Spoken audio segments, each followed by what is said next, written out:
everybody. Welcome to Breaking Boundaries. Let's talk about freedom of religion. The belief everyone shares until they don't. Almost every person you ask will tell you they believe in freedom of religion. Left, right, religious, secular, doesn't matter. It's one of the few things that still gets near universal agreement. And then you watch the same people in real life object to a prayer in a public meeting, demand a religious symbol come down from a building, tell a colleague their belief is not appropriate for the workplace, vote to restrict a practice they find uncomfortable. And they don't see any contradiction. That's not hypocrisy. That's something more interesting. That is a belief system with a hidden asterisk, one that most people never examine, because the confusion feels like everyone else's problem. It isn't. Think about how freedom of religion gets described. You believe what you believe, I believe what I believe, we both leave each other alone. Simple. And for a long time that framing holds, until a belief shows up in public, until a religious practice affects a shared space, until a value collides with another value in a room where only one of them can win. Then the tone shifts. Nobody says you don't have the right to believe that. That would be too obvious. Instead you hear, that's fine, just keep it private. Believe what you want, just don't bring it here. Your religion is personal, it shouldn't affect anyone else. And those sentences sound reasonable, they sound like tolerance, but pay attention to what they're actually saying. They're not protecting your freedom, they're telling you where your freedom is allowed to exist. When this tension gets discussed publicly, the explanation is almost always one of three things: extremism, intolerance, or the need to separate church and state. And sometimes those explanations fit, but they don't explain why the same religious practice is welcomed in one context and resisted in another. They don't explain why a prayer before a family meal is charming, but a prayer before a city council meeting is suddenly a constitutional crisis. They don't explain why a cross on a wall is decor in one building and a controversy in another. The explanation isn't extremism. Most of the people drawing these lines are reasonable, good faith people who genuinely believe they're defending fairness. So what are they actually defending? Here's the thing that reframes all of it. The tension isn't really about religion. It's about what large shared systems need to function. And religion by its very nature is one of the few things that cannot be fully absorbed by those systems. That's where the friction comes from. Not hatred, not bigotry. It comes from architecture. Governments, institutions, workplaces, schools, they all run on the same fuel: predictability, standardized behavior. And religion, at its core, answers to something outside those systems. It has its own authority, its own calendar, its own moral hierarchy. It says there is something above this institution. That is not dangerous, but it is to a system built on control, so the system adapts. It doesn't ban belief. It's too smart for that, too exposed. Instead, it redraws the map. It creates a category called the public sphere, where belief is asked to be quiet in the name of neutrality, in the name of fairness, in the name of not making anyone uncomfortable. Freedom of religion is preserved on paper, but its operating territory shrinks. And the remarkable thing is, most people accept this without noticing, because the words used to justify it are all words they trust: neutral, fair, balanced, inclusive. Now here's where it gets sharper. This pressure is not distributed evenly. When a belief system becomes culturally dominant, when its holidays are the public holidays, when its moral vocabulary becomes the default vocabulary, when its assumptions are baked into law, architecture, and school calendars, it stops being seen as a religion. It becomes normal. And everything outside that frame, not just different, but strange, suspect, hard to explain at a job interview, hard to defend at a parent-teacher meeting, sometimes labeled dangerous, sometimes labeled evil. Not always out of malice, but because anything that sits outside the dominant structure feels, to people inside of the structure, like a threat to stability. That's not theology, that's simply sociology. Before we go further, a number. There are an estimated 4,200 distinct religions practiced on this planet right now. Not denominations, not sects, distinct recognized belief systems. The 5 most well known are Christianity, Islam, Hinduism, Buddhism, Judaism. And they account for roughly 77% of the world's population. That leaves 4,195 other religions sharing the remaining 23% of people. Most people in the dominant 77% have never had to explain their faith to a skeptical HR department, never had to negotiate a holiday accommodation, never had their sacred practice described in a news headline as disturbing or controversial or even barbaric. The other 4,195 religions? Many of them know that experience intimately. Okay, let's name some. Santeria, an Afro-Cuban religion born from the Yoruba people of West Africa, brought to Cuba in chains forced underground because their Spanish masters outlawed it, then brought to the United States by Cuban exiles.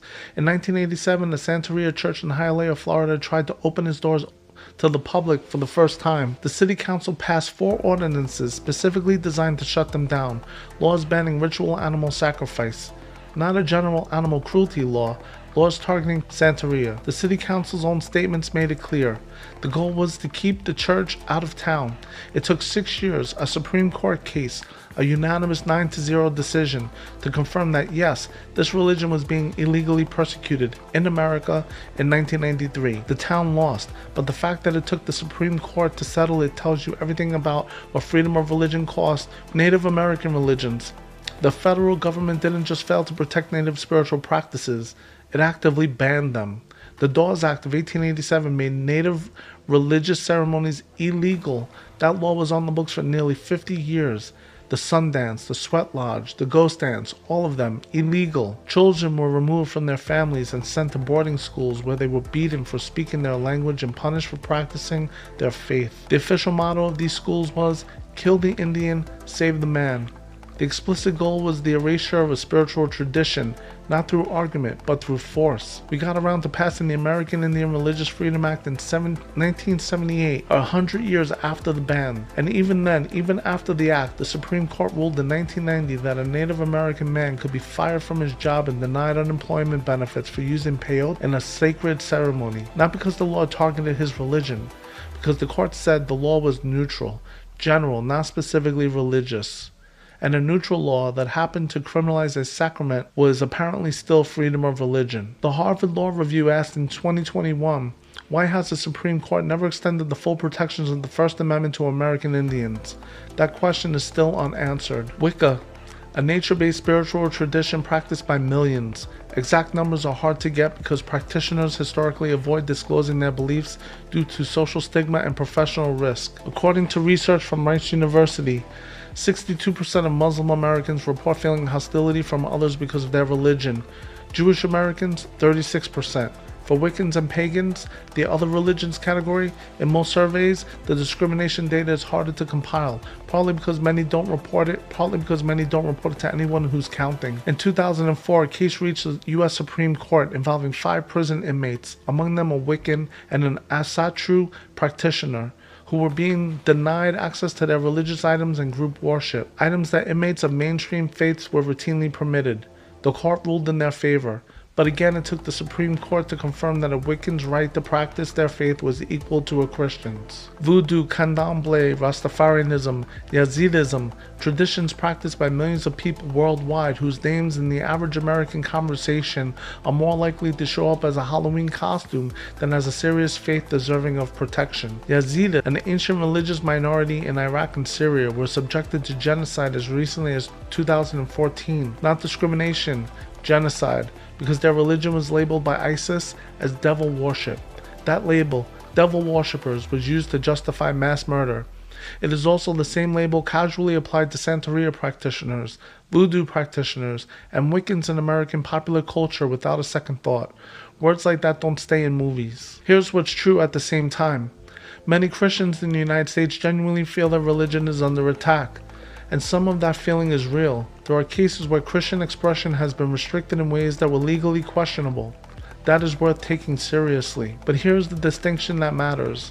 When a Christian's faith is challenged, it generates national news coverage, congressional hearings, Supreme Court cases that get argued on their behalf.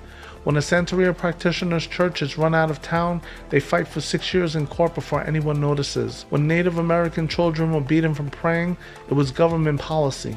When a Yazidi woman escapes genocide and testifies before the United Nations, Most people couldn't tell you what religion she was belonging to. The temperature of the outrage tracks the power of the religion, not the severity of the violation. That is not freedom of religion. That is freedom of religion for the familiar. There are 4,200 religions on this planet. The question of religious freedom is not answered by how we treat the ones that already have lobbyists, legal organizations, and cable news segments. It is answered by what happens to the Yoruba priest trying to open his church in Florida, the native elder whose ceremony was illegal for 100 years, the Wiccan in a prison cell asking for the same rights as everyone else. If your definition of religious freedom only extends to the faiths you'd recognize at a glance, it isn't freedom, it's a guest list. The reason the system is almost invisible is that it announces itself as freedom. There is no sign that says your religion is permitted here but not there. This belief system is default, yours is the exception. Instead, the framing is always about everyone's comfort, always about coexistence, always about the neutral public square. And because people genuinely want coexistence, they accept the framing without reading the fine print. The fine print says, coexistence on our terms.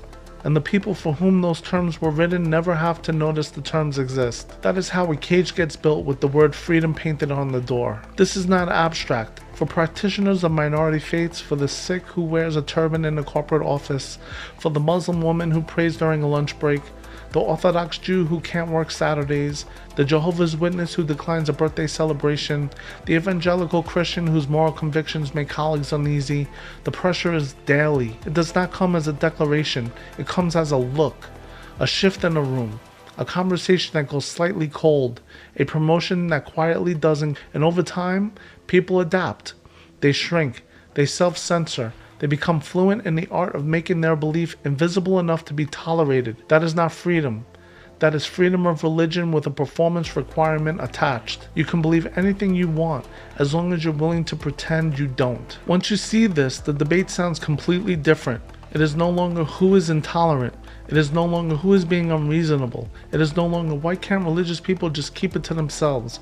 The real question is, how do we build systems so committed to standardization that genuine difference, the kind that cannot be standardized, became something people feel they have to hide? That question doesn't demand outrage. It demands honesty. If this topic has ever made you uncomfortable on either side, you weren't being unreasonable. You were feeling something real. The collision between individual conviction and collective management is genuinely hard. There are no clean answers. There are real trade-offs. But the confusion you felt, that wasn't a failure to understand. That was you noticing correctly that the promise was bigger than the delivery. Freedom of religion is a very important topic. It's a constitutional right. All Americans should have right to their faith and right to practice and not feel fear for having belief. You don't have to believe in the 5 major religions in order to have religion.